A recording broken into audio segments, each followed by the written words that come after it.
Okay, it is time to make some gravy. I put this back on the burner to bring it up. I need to bring the burner back up, but I need to take this off and put the roux on here. So the roux, I kind of started melting it already, but we need to get that warmed up, or we need to get it hot and then add some flour to it. I haven't put any butter in it.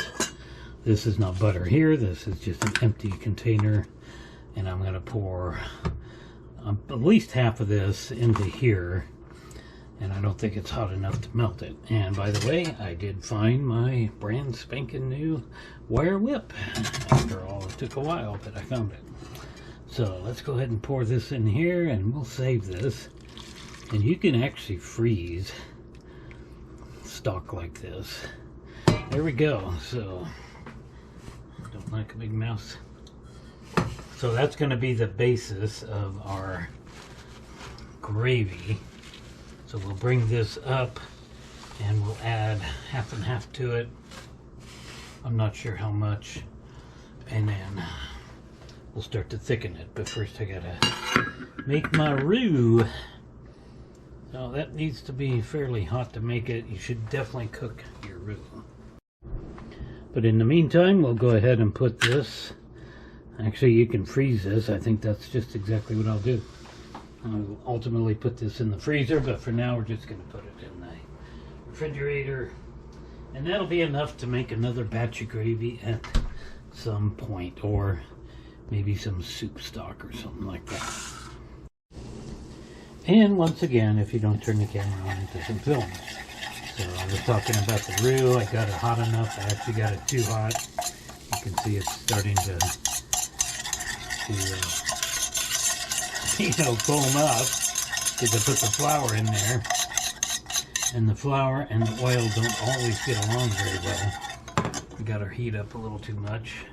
So I put just a little bit of flour in there, because with this amount of drippings, it's not going to take too much flour. And you got to be careful. This is when you will burn your roux, and it's always the flour that burns. Not necessarily anything else, unless you got it way too hot, then it'll burn everything. It's the flour that usually will spoil your roux by giving it that burnt flavor. It smells pretty good. If you burn it, you'll definitely know it. I'm going to go with a little bit more. A little bit at a time. Because it's not good when you add too much flour and your roux too thick. And then you end up having to add more oil to it in the form of butter, usually. I actually didn't think it would take this much flour. Alright, we're getting there pretty close. You can see. You can just tell when you get to that point. It's actually cooking right now, so take it off there. A little bit more flour. That's the way to do it. Just a little bit at a time. Unless you have a specific recipe. We're going to go with a little bit more. I think that will probably do her.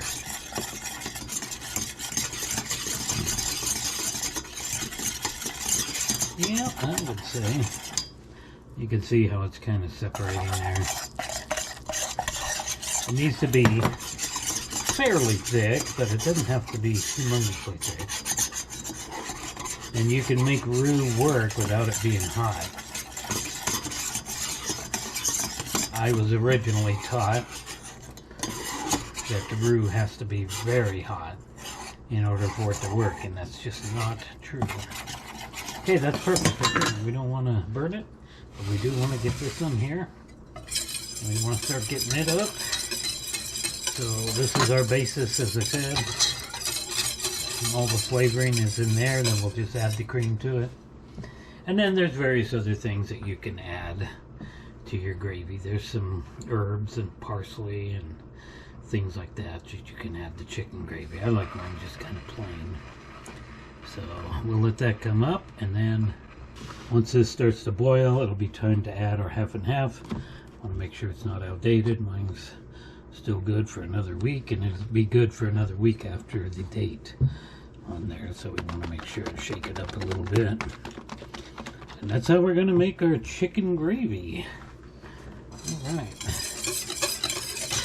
Be pretty good stuff. I'll actually make some mashed potatoes at some point. I'm not going to eat it today. I'm going to make it today and make some mashed potatoes probably tomorrow. And we'll have mashed potatoes and some of that chicken. I got a ton of chicken in the fridge that I peeled off the bone, and it'll be good.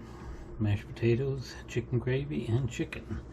Pretty good stuff. And I got some Brussels sprouts and some peas and things like that. So just a standard old-fashioned dinner. We would have been making this, 100 years ago out there on the farm. Because they always had chickens and eggs, and they had cows, so they would have milk and cream and butter. They would have butter, so that it's just a simple way of life to make an old-fashioned dinner like that. Mashed potatoes and gravy and some kind of meat. Pretty good stuff. Well, this will come up. Hey, there you go. You see, we got it boiling. It didn't take long because there's not much in there. We got up to medium heat. It is time to pour in some half and half. And I want to make about that much gravy right there. I think we'll see. We'll need to taste it because it's starting to come up and see what my flavor's like. So now we need to just let that all come up to temperature. Alright, this is not up to temperature yet. I don't have it turned up too high because I don't want it to scorch. And I'm also afraid that it will boil over if I walk away from it. Milk tends to just boil completely out of the pot. So don't want to have to deal with that. It's not very warm at all. But we're going to give it a little bit of a taste test. Let's see. That's good. The broth was pretty strong because I knew I would be adding half and half. And that came out really good. Okay. It's just starting to come up to a boil. Let's grab a tasting spoon. See what we got. It's really hot.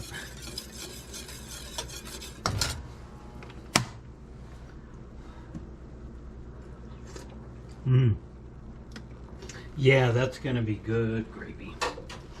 That's good gravy. So you could use heavy cream for this, certainly, because it is a cream gravy. But I think half and half is just fine. And even milk would work. But heavy cream would be nice, but it's just, to me, it comes out too creamy, too rich and thick. Not thick, but too rich. Too much. It tastes too much like cream. So anything that requires cream, as far as the sauce goes, I always tend to use half and half, or 2%. All right. So I think we can pour a little bit of this in there. It seems to be just about hot enough. Go too much. Oh gosh, that's hot. Ooh. That was kind of dumb. All right, here we go. So now once it comes up to a boil, the roux should be working. It's so close to it right now. Might be working right now. I don't know, I might end up using all of that roux. Which means the next time I make this gravy, I'm gonna have to just use a regular old butter roux. Unless I have some chicken drippings. And I'd have to buy chicken to do that.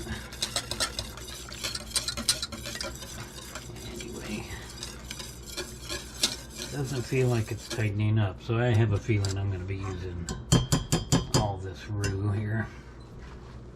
So put that in the wash, and we'll let that continue to come up and come back in a little bit later. Okay, we got a little bit of a boil going on there, and it's thickened up a little bit, just a little bit there, not too much at all. So let's go ahead and throw some more roux in there.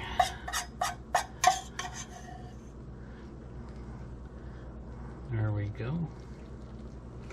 I may not end up using all that. If I don't, I will save it, because roux can be frozen too, and then you have to bring it back to life. It's never good to freeze anything, but it's a necessary thing, because I won't be making gravy every week. All right. We'll let that just kind of come up.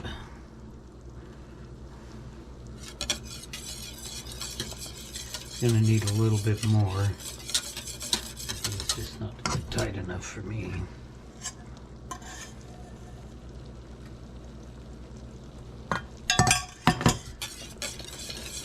So this is the way I make gravy, and I'm sure there's lots of different ways to do it, but as far as chicken gravy goes. So you've seen my country gravy, sausage gravy, seen my chicken, and now you're seeing this. If I were making pork gravy, I would make it the same way with the stock. And beef gravy, it's pretty easy to make beef gravy with just using bouillon cubes or something a little bit better as far as beef stock. Or you can just make your beef stock and go through the whole process. It's a big process. It's, you know, it took me, it was about 4 hours of cooking that stock pot to finally get down to where it was at. I'm going to be putting more of this in. It's not coming, tightening up. I would say that's probably good right there. It feels like it's going to be tight enough. Okay, in closing, this is sat here and cooled down quite a bit. It's thickened up too. So I may end up adding a little bit of milk to this when I reheat it.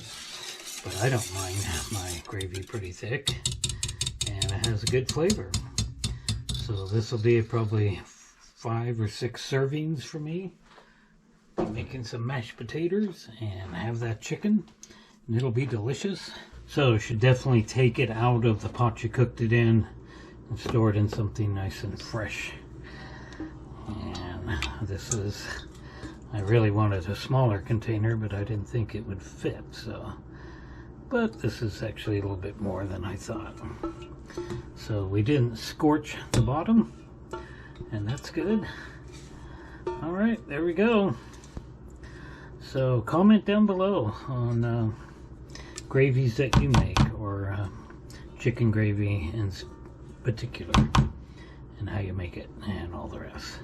So that's going to be it for now.